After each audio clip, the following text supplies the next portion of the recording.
Hello, I'm author Mark Muncy, And I'm author Erika Lance. and this is Eerie Travels.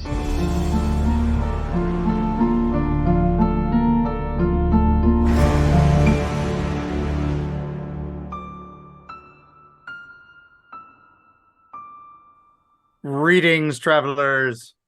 Greetings, travelers. Happy haunted holiday, holiday. Oh man, I don't know. I'm not saying nothing. It gets more beautiful every time. It Oh should. man, yeah, that's like that beats Whamageddon. And So good. Mariah Carey's got nothing on you, man. No, I'm telling you, I am taking over the holiday carols. That's what's going to happen here. That's my plan.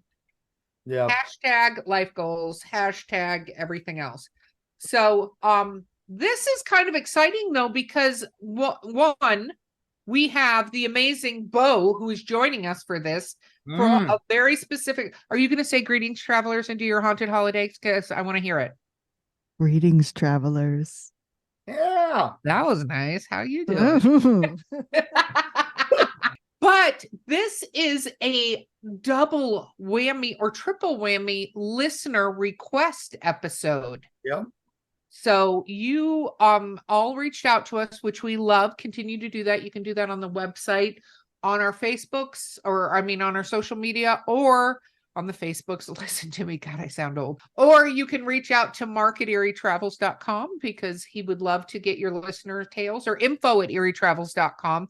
And you can send it to Beau so Mark can stop trying to look at them in advance. But this is, you requested our ghost stories, and this is the haunted holidays. So we thought we would share some more of our ghost stories. Yep. And we've done these before, and we keep just chiseling away at the iceberg, and we keep going a little deeper in and telling stories. But because so many of you asked about, since Beau joined us, wanted to know Beau's background with the paranormal and the supernatural. So we thought we'd bring them on for this episode. And we're all excited to hear their tales, because I don't know any of Beau's tales. So. I hope they're good, since you've kind of hyped them up a little bit. Well, I mean, every story is a good story to somebody. So That was not helpful. Whatever That you wasn't. You didn't said guarantee it was going to be that came fun to out him. It came out much worse than I intended it to. Yeah, like the way Wow. you just said that was like, it If sounds it's dumb, crap, it's still better than nothing. Someone might think you're cool. Yeah, exactly. That's what I felt like just happened there. That was ridiculous. All right, I'll just be quiet the rest of the episode. No, you can't, Mark. Now because We you need did you. that, you We have need to you. go first with one of yours, Yes. because you Oh, just okay. kind of. I the see whole how we're thing. doing this. I see how we're doing Yeah. it. Did you like that? We drew straws. We just didn't give you a straw. All right. So now that we've been discussing more and more ghosts and more monsters and things like that, this is for the holidays. So I saved this one for around now. And this goes back to the blizzard of 77 for Oh, anybody wow. who was ever that old. I was 6. So that tells you how old I am when this happened. We lived in Ohio, and we were in lake effect snow, and the drifts were as high as the top of our house. I remember my dad opening the door and literally just seeing snow as high as we could go. Some of our listeners might not know what a snow drift is, because there are places that do not get snow like that and do not get snow, period. So Yeah. So snowfall, you get it. And then if there's accumulation, it'll start going. That's why I say we have 4 feet of snow, but that doesn't necessarily mean it's 4 feet deep, because accumulation doesn't always stack that. You know, it's like when we get a ton of rain, it goes away, it washes away. And some of this, when the ground's not very cold, the snow doesn't accumulate very much. But during this blizzard that came, imagine a hurricane of snow, basically. It just was pouring snow on snow on snow. And then what we call lake effect, there's the Great Lakes up in the north part of the US. And if you're even within 100 miles of it, the winds coming off of that blows that snow up against solid things like houses and schools and buildings and all that. And so the snow, where it's only 4 or 8 feet of snow, maybe, which 8 feet of snow is pretty crazy, But imagine that blowing up even higher. So since it's blowing against your house, it's literally flowing over the top of your house. So you get, it could be 12 to 20 feet tall to get out of your house. And which is just crazy. yeah, it's nuts. And then the street workers, the emergency workers get out there, try to repair the power. They try to bulldoze the streets. They don't necessarily go to your house and dig you out. So you have to get yourself out of these houses. And, you light fires, power's out. This is before cable TV, so you weren't really missing anything anyway. So most of us had a few books in the house to keep ourselves occupied. Me, I was a 6-year-old kid, and I had not learned of Star Wars figures yet, but I had my brother's G.I. Joes, which were the old 12-inch G.I. Joes back when they were cool. And I was playing with the G.I. Joes, and my brother I'm sorry, and my dad were out trying to dig to the road so they could see if the road was clear. That's how much trouble. So they opened the front door, got shovels from the garage, and just started digging their way to their yard and just making a big snow igloo tunnel, basically. And it was falling in on them all the time, but they were just digging. And 6-year-old me got to watch it. So and Boston by the warm fire playing with my G.I. Joes. Now, at one point, I'm playing with my G.I. Joes. The fire is going. My mom and my grandmother are in the kitchen trying to cook on our gas stove to make, so we were surviving even though there was no power and all this. And the house was warm. So I don't remember ever being in danger or anything, but I felt a hand on my shoulder push me away from the fire. And I was like, my brother and my dad are out there. My grandma and mom are in the kitchen. Who's pushing me away? And away from the fire? Away from the fire. Somebody was pushing me away from the fire. And I felt the hand just literally push. And I cried because I was like, what's going on? And I'm 6 years old. So that's all I remember about it. But my mom comes running in and it's like, oh my God. And what had happened was the fire behind me had flared. Something had fallen in from the chimney above and pushed the fire out. And it was right where I was sitting. Would have been on fire. It had pushed through the screen and was a big hunk of flame and charcoal brick. And they were able to push it back into the fireplace. Don't know what it was that shoved me out of the way, but that was one of my first physical experiences with something I couldn't explain. And when I told my mom's like, what happened? What happened? And I was like, I don't know, someone pushed me. And she didn't believe me, because of course I'm a kid and all this. And my grandmother, though, later, after everything had calmed down, my dad and my brother had come back in, and my mother told them I almost burned the house down. And because I was playing with G.I. Joes. So it's obviously my fault. But my grandmother pulled me aside and said, I'm so glad they protected you. And I never put 2 and 2 together on who they were. I'm sad I can't ask my grandmother who they were because she's been long past a number of years. And I don't even, at the time, I didn't remember to ask her even as I grew up. And we talked about other unusual things. I don't think I ever went back and asked about that. And this is just one of those early memories that vague memory, but I remember almost burning the house down supposedly, but knowing it wasn't my fault, but somebody pushed me out of the way to save me. So. Wow. I just got chills. Okay. Who do you think it was though? My grandmother said it was somebody, they protected me. So I'm assuming some sort of guardian spirits of some sort, maybe ancestral. I don't know. I haven't had that experience. Okay. I like to think it was just some higher power said, nope, we're saving him. We got to abduct him for alien stuff later. So he has you a purpose. Just trying to poke the bear with a stick, aren't you? Hey, we're getting those emails. I want to make sure I get my most out of them. So. Oh my goodness. X is going to be so upset. Yeah. But so who do you think it was? Do you think it was like ancestors when she's that's what I think she was just kind of describing. Now that I look back on it, it was just somebody getting me out of harm's way. I can't say what it was. Again, if I could go back in time, that's one of those periods I would go back to just to watch from a third party and just see what happened. Wow. That's amazing. I mean, it is. That's creepy, Yeah. but amazing. Could have been Sam from Quantum Leap, pushing me out or something. I don't think your grandma is in touch with Sam from Quantum Leap, but Maybe it was her favorite Maybe chef. just that's your opinion, Erica. That's just okay. I could be wrong. Your grandma could be a complete badass that I'm just totally unaware of, She's the only Muncy that lived past 80. That is amazing. I don't have necessarily a snow one, but I have one. I can go next. All right. Okay. So I had a really interesting experience when I was younger. My mom was a part of an organization, and they had put this, it was a church, and they had put it in a hospital, an old hospital, right? And there was a basement area. I would go play games after school. I'd be dropped off after school before my mom would come pick me up. So I was probably around 8 or 9 years old. And for most of my life, I've told one of my stories before. My mom very much told me that I need to not tell people about things that I'm seeing because they were going to think I was crazy. She was very worried that her daughter was going to be considered crazy.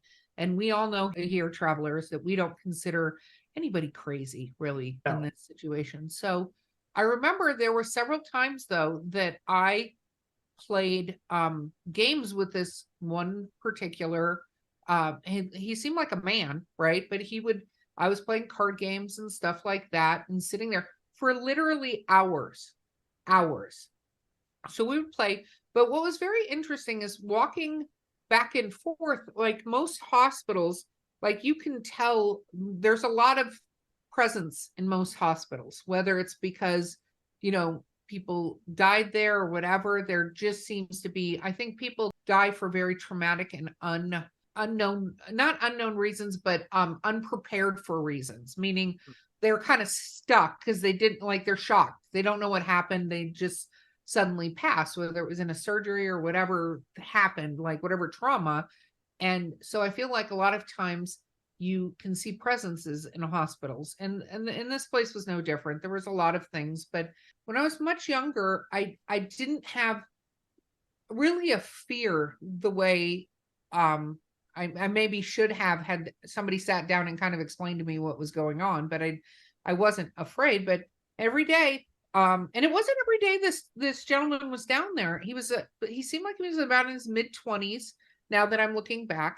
But he'd be down there, we'd play rummy, that sort of thing, the whole time.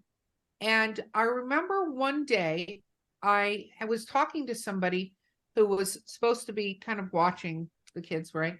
And I was explaining about playing this game, and he didn't know who I was talking about when I was talking about this person, right? And I think when you're younger and a kid, a lot of times you can be dismissed. So he was like, no, I don't know who you're talking about, blah, blah, blah. And I was like, okay, whatever. So fast forward, probably a couple weeks later, I'm sitting there playing what I think is a game of like rummy or something like that, gin, whatever. And the person walks in, and I was usually down there a lot of times by myself, or I was there with my sister. There wasn't a lot of other kids, but he walks in and he says, "Who are you talking to?" There you go. I would like that to sink in for a moment. And I turned because I was about to, and I don't remember his name, but I turned and I was gesturing, and there was nobody in the chair. Now, at that age, my thought was he was hiding or playing a game or something like that. And so I tried to explain again, and I think this person chalked it up to being an imaginary friend, right? So I went home and I told my mom about what had happened, right? The whole thing and how he ran away and it was so quick and blah, blah, blah. So needless to say, apparently my mom decided to talk to the person watching us because she wasn't very pleased that us kids were down there, not with the supervisor, but there was at least one grown adult there. And he wasn't there. And I didn't see him again. But I thought, yeah. So then my mom, I don't think at the time I think she just chalked it up because she kept asking me if I saw him again. Like she'd pick me up. Did you see him again? Did you see him again? But I think she knew on some level what had actually transpired, which leads me to when people talk about things that happened to them, because in my child's mind, I was playing cards with this person. Right. And I'm not saying the person was sitting across and holding up cards. I'm not like, this isn't poltergeist, but it makes me go back and go, what was I doing? Like, was I just once like, how did this work in the physical realm that I was playing cards with this person for literally months? No. Playing cards with this person. Like, were you just the kid, like, sitting in the corner by yourself, like, shuffling cards? I don't And know. no one thought to be like, hey, Erica, what are you doing? Was it gin rummy? Was it 5-card stud? Was it? No, it was gin and gin rummy, you know, like those kind of games. Because I think at least I was around 9 or 10 when I figured out how to do hearts, spades, like those kind of games. But it was something like that, and I was sitting there, crazy eights. Who knows? But I probably looked like I was playing solitaire and just talking to myself, right? Nice. How's that for creepy travelers? That was creepy. But so fast forward, it turns out I later found out the crematorium and morgue was in this level. Like this was a room adjacent to the crematorium and the morgue in the hospital. Like literally the crematorium was in the next room. Nice. Like, yay for me. That's not terrifying or anything. Oh, I hate hospitals. Yeah, no, totally creepy. All right, Beau, you're up. All right. So I believe I was in a freshman in college or just getting out of high school. And my parents had friends who needed somebody to house sit and pet sit for them. And they lived somewhere in West Virginia. Like we went over a mountain to get there. I wish I could remember where exactly, but I do remember it was near a battlefield, which will become relevant soon. So I go to their house, I meet the family, and I meet their dogs, and they have like a golden retriever and like a little poodle terrier something. And they were like, hey, you can eat whatever you want. You could sleep in this guest room and we'll be back tomorrow. I was excited because I got to stay in this fancy cabin with like the floor to ceiling windows and like the wooden rafters. So it was like gorgeous. So I was chilling with the dogs. It was getting dark. And then I started to get nervous because with all the windows, I couldn't see out, but I knew things could see in, and I didn't like that. So I closed all the blinds and I was like, okay, I'm a little nervous now. This is my first time staying at a stranger's house. I'm going to just watch TV as long as I can. So I was watching, I don't know, I think it was the Jersey Shore with these dogs. And we watched it for an insane amount of time until it was like midnight or so. Which is a long time when you are by yourself to just watch Jersey Shore. So I decide, okay, I'm going to go to bed. I go to the guest room and I make the dogs come with me because I didn't want to be alone. And good plan. Yeah, keep the dogs around. If they're fine, I'm fine. So the little dog gets in bed with me and the big dog lays on the floor at the foot of the bed, even though I tried really hard to get the other dog to get in the bed too. Because I'm accustomed to sleeping with a whole bunch of dogs in my bed. So I had trouble falling asleep, as one would expect. I have anxiety. It's hard for me to sleep normally. But I do fall asleep. And then suddenly I wake up because it's suddenly very loud. There are drums playing right outside the window of the guest room. Like what kind of drums? Like marching band drums. Oh. Like a snare drum, like boom, boom, boom, boom, boom. And I'm like, what the fuck is that? And the dogs start freaking out, which showed me that I wasn't crazy and it was not a dream and it was not in my head. So I don't understand why I did the next thing I did. because it's very out of character for me. And I, to this day, I'm like, why did I do that? I jump out of bed in my pajamas, run to the front door, which is like, I don't know, like 10 feet down the hall, open it up. Cause it sounds like the drums are going right past the house. And if I open the door, they're going to be right outside. I open the door and the noise stops. Ugh. And then I start realizing that not only was I hearing drums, I was hearing chatter, like people were talking to each other while they were like walking behind the drummers. And so I was like, okay, I don't know what that was. I don't like it though. So I noped out, closed the door, locked it, go get back into bed, fall asleep, like no problem, which also is crazy to me now. And then the next day, the family came back and they were driving me home. And I was like, hey, I heard drums last night. Your neighbors aren't really close enough. Do they have like a band or something? And they're like, no, what are you talking about? And I'm like, no, the drums.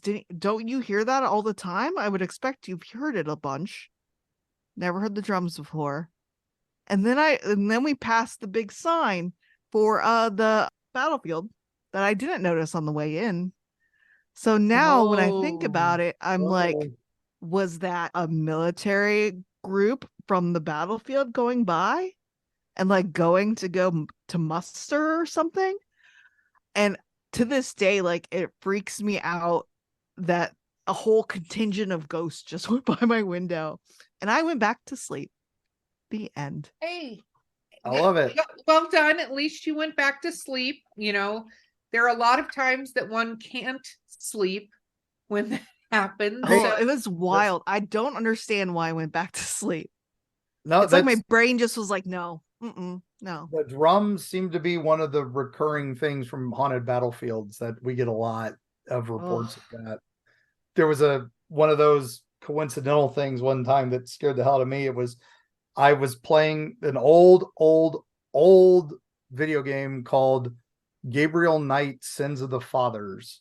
And it's this point and click adventure back in the early days of Sierra, voiced by Tim Curry. So, you gotta love me some Tim Curry. And he's a writer who writes horror movies, and he's being drawn into this voodoo conspiracy in New Orleans. And every turn, I mean, this is old pixelated art, right? And every turn there's somebody on the corner doing the little rada drums. And just, you think it's just to give the game atmosphere. And then as you're going through and you're realizing there's this conspiracy fighting against you, it's the voodoo drums. That's how they communicate. That's how they know where you are. That's how they've been following you, it's like Morse code, and they're able to track you.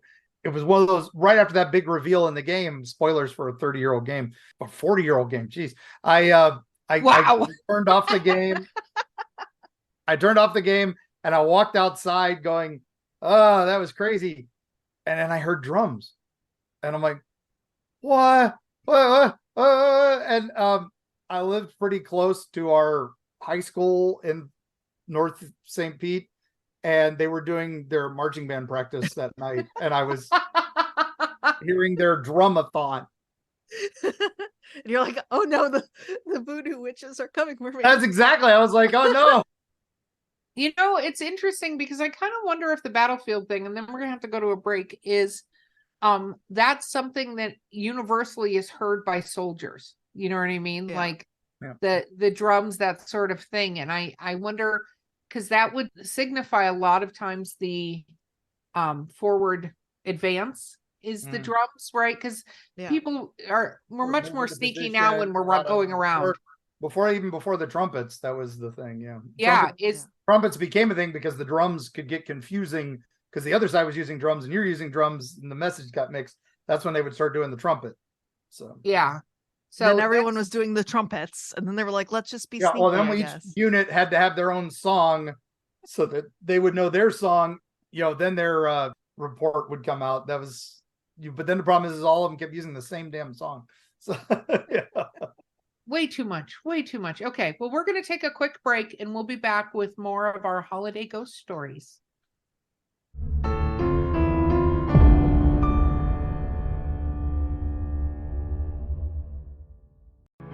Destini Beard, the lyrical soprano who will haunt your dreams.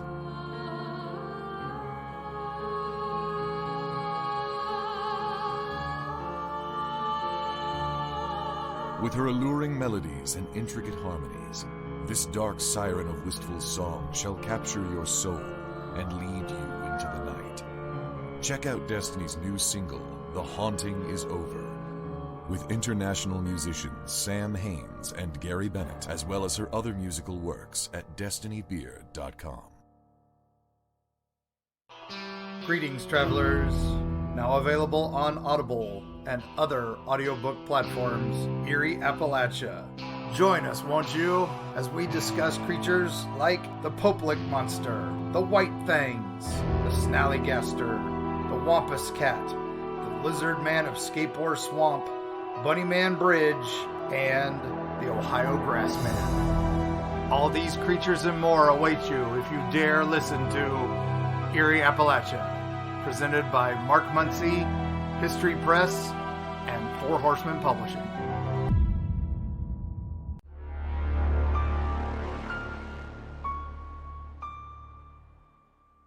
Beau, we're back, and it was me and Mark confabbed over the break, and now you got the short stick. So Yeah, you get to go one more.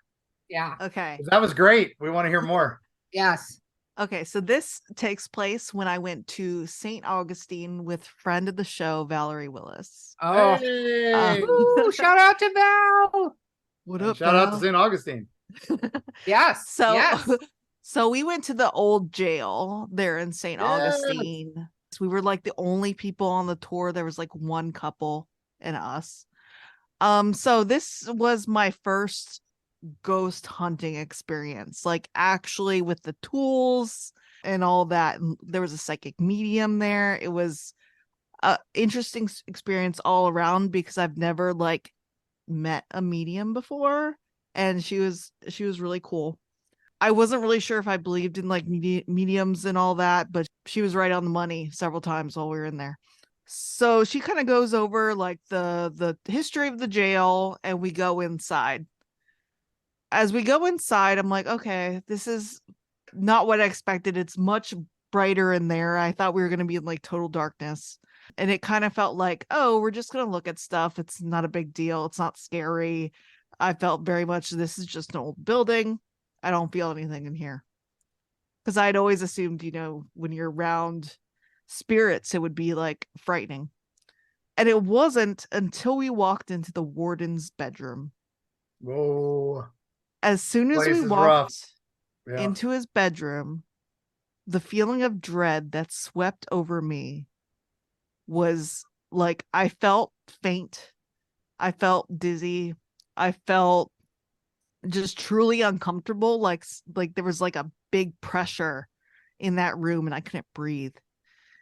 And she was like going over some stuff, telling us about like the history of the wardens who had lived there and how like their families would be there with them. And I'm just sitting there like, please don't faint. Please don't faint. Please don't faint. And I'm like, okay, it's Florida and it's hot. This is like key Beau fainting weather.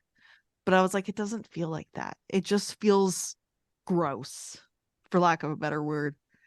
And then suddenly it just went and it was gone.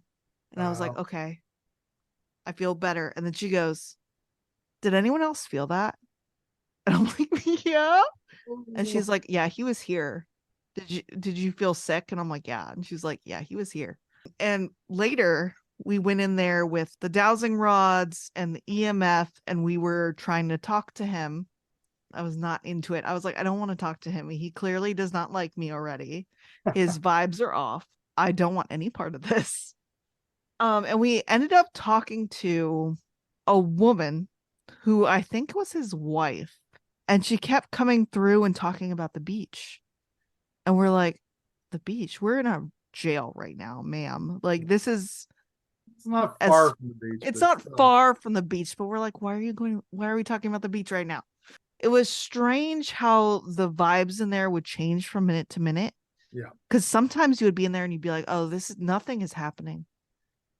Nothing's happening at all. And then suddenly, like, the mood would shift without you even like recognizing it, and suddenly you're like, oh, I feel sick, and then Valerie's husband got touched, and that's his story to tell, but like, Yeah. it was such a like wild place to be, and I wish we had more time in there. We went into solitary too, and that was kind of the same feeling of being in the warden's room. Like, I could only be in there for a minute. I walked in there, no one followed me in, and it was very dark, and I was like, no, bye. It was very much a Erika, nope, this is over, bye. It felt like someone like behind you, like That ugh. solitary area where Callie won't go back, and that's the area where Doug Stenroos, the sheriff's ghost walk, and I spent the night, and that was when the lock, that big giant padlock, lifted and slammed, and that's like 50 I pounds. remember you telling that story. That was that jail. Same spot. And you slept in there, right? Or tried to. Yeah, we slept there for a few hours. Yeah. We didn't stay the whole night. It was uncomfortable, and I was like, I'd rather go elsewhere. But St. Augustine is amazing. I have a quick ghost story from there. I had an ex-girlfriend. We were staying at a place called the Marin House, which is a bed and breakfast there. There are a lot of great bed and breakfasts in St. Augustine. This place was beautiful, very romantic, a lot of fun. And while we were there for the first night, some odd stuff was going on. And so she's like, I don't want to stay here. I don't want to stay here anymore. We need to go someplace else. And a friend of mine said, hey, there's a room at the St. Francis Inn. Lily's room's open. And Lily's room is a super haunted room in the St. Francis Inn. And I think it was actually Al Goingback who sent me there. He said, hey, if you don't want to stay there, the St. Francis Inn, Lily's room's open. So I was like, all right. So I called and said, we'll go over to St. Francis Inn. It's a smaller hotel. It's beautiful. It's another old place. And not 2 hours into the night, we hear the sink turn on next to us in bed, just as we were asleep.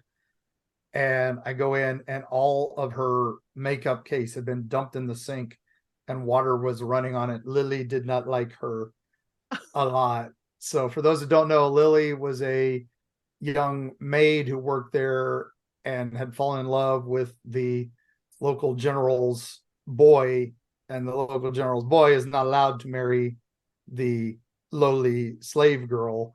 So, we're sending her home to Cuba, and she was never seen again. And we know she was killed somewhere in there. And so she does not like other ladies.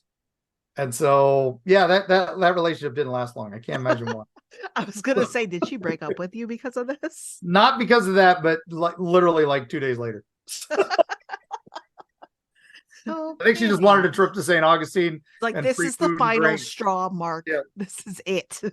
So I have a little mini St. Augustine story as well that I'll throw on here. So I went with my very good friend Brandy. Shout out Brandy and Shannon Flower Bake Shop, friend of the podcast. So we went one time and we did a ghost tour. So they had this trolley ghost tour, and they gave us EMFs, and they stopped by the cemetery, very haunted, and all this stuff. And we're there, and there was a couple other friends and stuff, but we were driving on this trolley, and I don't remember the name of the hotel, but I mean, the whole place is full of things, right? Some nice, some not so nice. Been to the fort and stuff, which is just oppressive. That's the word I'm going to use. Yeah, the Castillo is pretty scary. So. Yeah, empathic at all. It's impressive. So I'll go there, and I'll go to the top. I won't go in the buildings anymore. So that's a separate thing. But we're doing this. It started at the Ripley's, believe it or not, which is kind of amazing and fun. So if you ever go, there's a travel thing for our thing. You can go to St. Augustine and go to Ripley's, believe it or not. So we're on this trolley, and it pulls up, and it's talking about how the pirates raided, and how basically under all the streets are skeletons and stuff. Because they, there used to be a lot of monasteries there, and they go kill everybody. And we can do more episodes on that. But there's this hotel that's probably 3 stories up. And as we're passing it, I see a person in the window. It's a girl in the window. And, they have us doing EMFs. Everybody's poking their heads. We had ours turned off because I'm like, we've got this. We don't need these detectors to tell us what's happening. And Brandy reaches over and puts her hand on my arm. And I'm like, yep. And then the people we were with were like, what's happening? What do you see? And one of the things I don't try to do when I do see the presences, because I'm not a fan of getting something to follow me home and stuff, is I don't go right there. Look at that, because, you never know when something might decide that it wants to talk to you more and that you can see it, because sometimes they're there and I don't think can realize that you're able to perceive that they're there till you're looking at it. It goes, oh, new best friend. Yeah, new best friend. Can I come with you? So we're doing that, and they're like, "What's happening?" And so we're trying to like this top floor window, and they're like, "There's nothing there." And I'm like, "Cool. Let's just keep going, shall we?" And the other part was we got to the cemetery, and there's a couple of very well-known ghosts, and Mark can talk about all. Oh yeah, we could do it. We'll do a St. Augustine multi-part episodes at some point. Yes, but we're sitting there, and there's this little boy sitting in the tree. I saw him. Don't like that.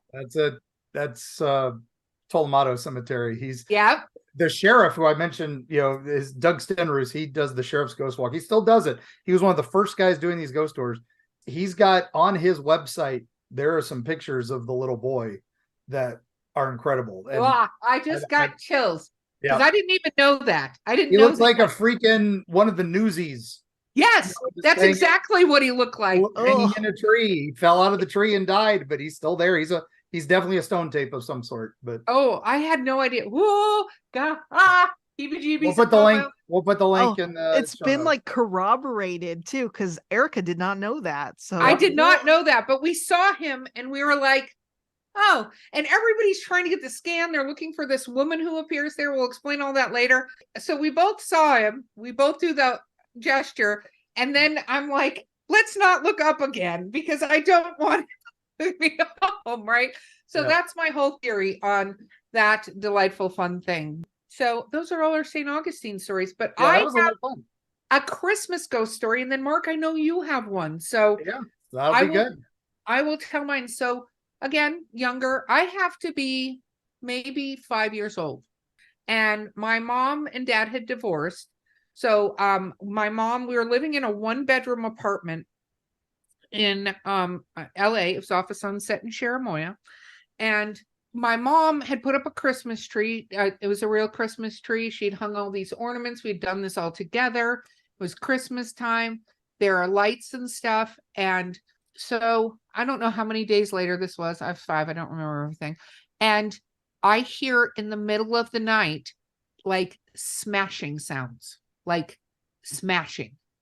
And I wake up, my mom wakes up, because I feel like somebody's breaking into our apartment. That's what I thought these noises were, right?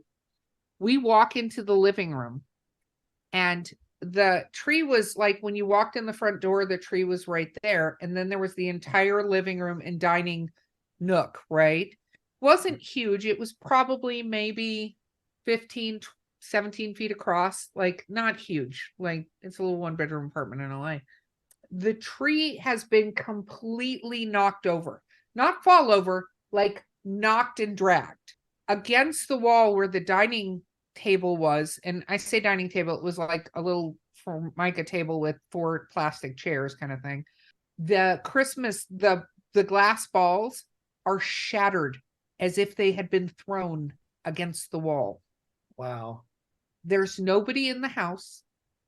All the windows are closed. All the doors are locked. It was dark.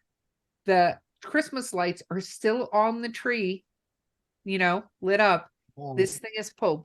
So she puts the tree back up, right? Goes through, because now water's all over the floor. It smashed the stuff that was under, like it is trashed. She puts it all together. Next night, wake up, smash.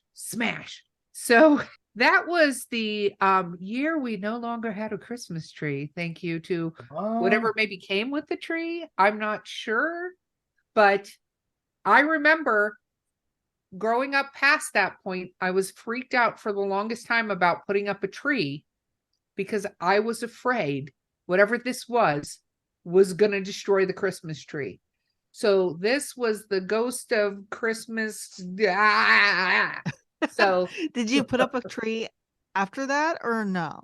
we did, but my mom insisted every year. I just kept anticipating that the world was going to end, and that we would end up having these. It wasn't world ending, but to a little kid watching a Christmas tree. And keep in mind, I have many other stories about weird stuff happening, right? Oh yeah. Doors closing, water turning on, all that kind of stuff.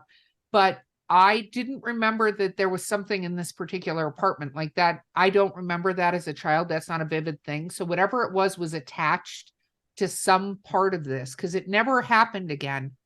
But I think it happened. I think one more time, maybe two more times, because my mom was stubborn AF, right? She's like, So this tree is staying up. Yeah.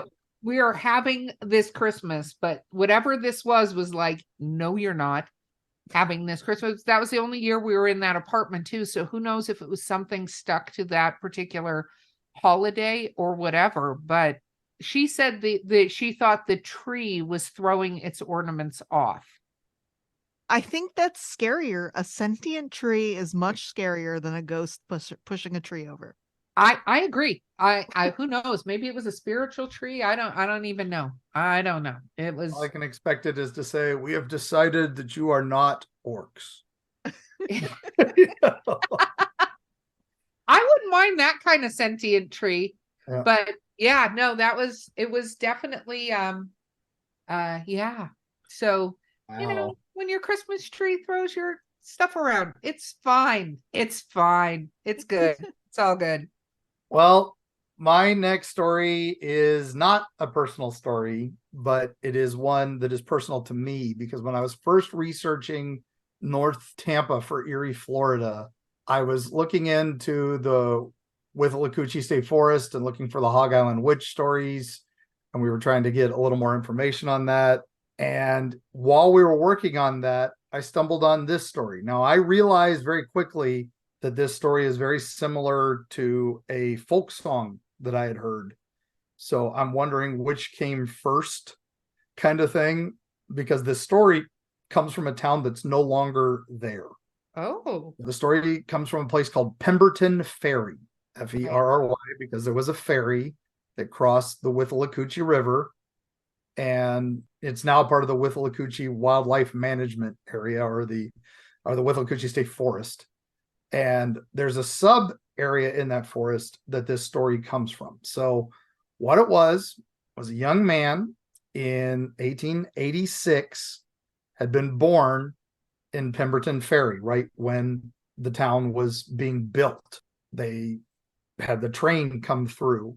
There was a phosphate mine. There was, a turpentine still, and a sawmill. So it was a pretty big town at the time.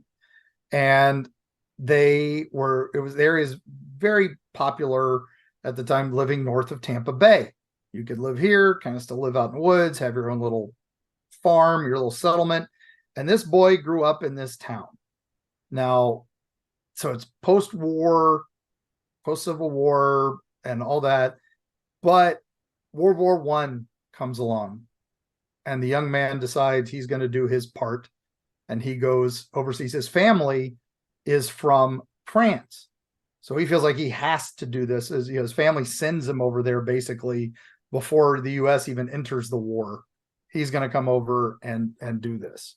Now, the sad thing is when he's going, he has to leave his little dog behind, and his little dog Junior, he has to say goodbye to, and he says, "I'll be back," and he goes off to war. And he fights in World War II or World War I for a long time, and then doesn't come back till almost 1929 or 1930. Sorry, he doesn't make it back.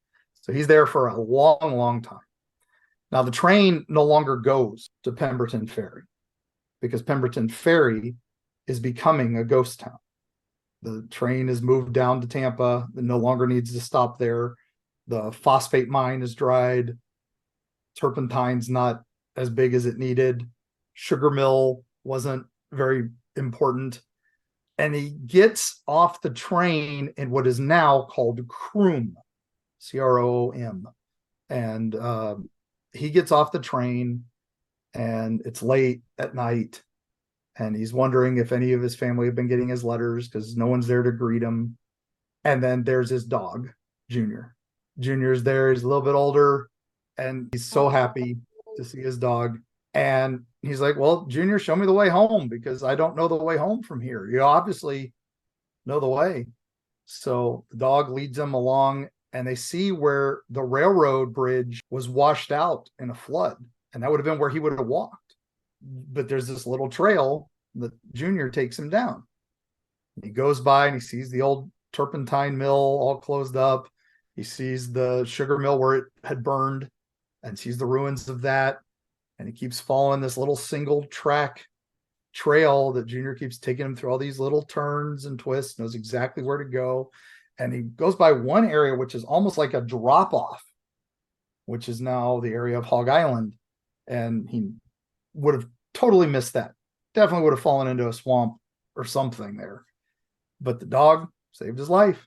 And then when he sees the little light of the farmhouse from his mother's farm, and he runs up and he's like, you brought me, Junior. And Junior's nowhere to be found. And he runs up and he's like, Mom, I'm home. And she's so happy to see her son. He's been gone for decades and he's all grown up. And he's like, I'm so glad that, I didn't know about the washed out this. I didn't know about any of that. And they're like, well, we haven't gotten any of your letters because the post office closed in 1930. We don't get letters here anymore. So I didn't know you'd written us letters. We thought you were going to stay over there. We never thought you were ever coming home.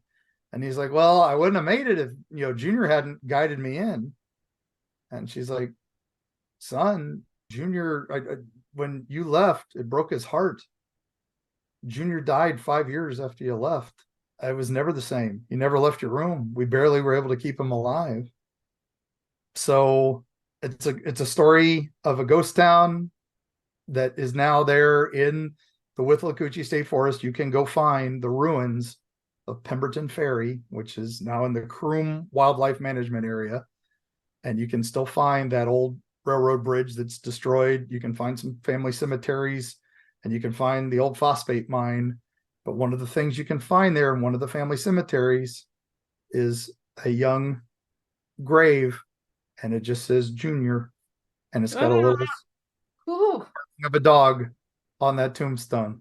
Why'd you have to tell a sad story? Well, the part I forgot, I was focusing on the ghost story, is that this was at Christmas. He came home, and the dog brought him home for Christmas. So, and now it's even sadder. What is the Mark? song?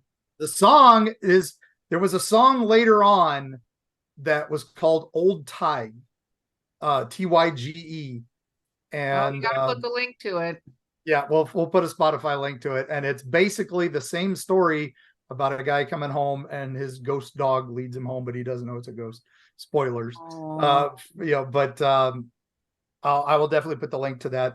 But what's funny about that is that story was in an old newspaper from Brooksville area, which is now the area. You try to go to Brooksville, say, where's Croom? Oh, you mean Croom Wildlife? Where's Pemberton Ferry? What are you talking about? They're ghost towns in the middle of the swamp. So wow, you can go visit the ruins. I would highly recommend teaming up with somebody like Florida Trailblazer or somebody like that who knows their way, because it is a dangerous hike. So, or a ghost dog, if you can find one of those. Or get a ghost dog, or reach out to our wonderful friends at Outcast Paranormal, and they tend to hunt that area for Bigfoot. Skunk Ape. And Skunk Ape, yeah, Skunk Ape. So Florida, Skunk Ape in Florida. That's how that works. Yep. And there's actually another ghost town near there called Oriole, which is just south of Croom. It's also in the same forest. So you can get the two mixed up, but that tombstone is supposed to be there. So I haven't seen it personally, but people have told me it is there. Well, travelers, if you've got a picture of this tombstone, please send it to us. We would love to see it. Yep. And if you have any ghost stories, we've, again, still just scratching the surface of our ghost stories, but we're happy to be able to share some more with you. And we would love to hear your ghost stories. So please make sure you can send them to us on the socials. You can go to the website and send it to us, or you can email info@eerietravels.com. and send us your stories because we would absolutely love to hear them. And don't worry, we're not going to forget. We will in the future have more of our ghost stories, but we got to space them out a little bit. This was your haunted holiday, so figure This is we our throw in a present to haunted you. Christmas tree. Yeah, this is our present to you because we do love the Victorian tradition of gathering around and telling spooky stories by the fire. That's how they spent their Christmas. And in fact, the BBC still runs Ghost Stories for Christmas every Christmas as one of their fun things to watch. So we've got some trip ideas for this, gang. We got St. Augustine. I highly recommend the Sheriff's Ghost Tour. He's still doing it. Go stay at the St. Francis Inn. Go visit the old jail. Oh my gosh. Visit Huguenot Cemetery and Tolomato Cemetery. We've got, my goodness, all these wonderful places to visit and do all these things. It's like we gave them some eerie travels this episode, gang. Ooh, yeah, look at us getting back to the whole actually traveling places thing. Yeah, back on form again. That's great. So let us know if you enjoyed that, gang. We'll give you more. And as always, like, share, subscribe, do all that fun stuff.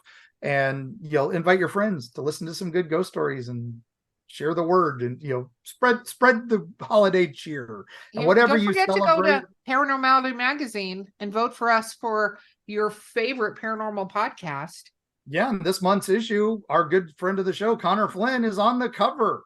And he didn't even know, which is great. And if you want that magazine, use the code TRAVELS, get 10% off, and let them know we sent you. But whatever you're celebrating this holiday, gather together, tell some wonderful tales, pull up some mulled wine, sit by that Yule log. Don't worry, Krampus knocked his past. You might have the last of the Yule lads visiting, so be careful. And as always, when you hear that knock at the window or that strange sound in the other room, or maybe something on the rooftops, might not be St. Nick, might just be your own spirit. So thank you all for joining us, and we'll see you on the other side.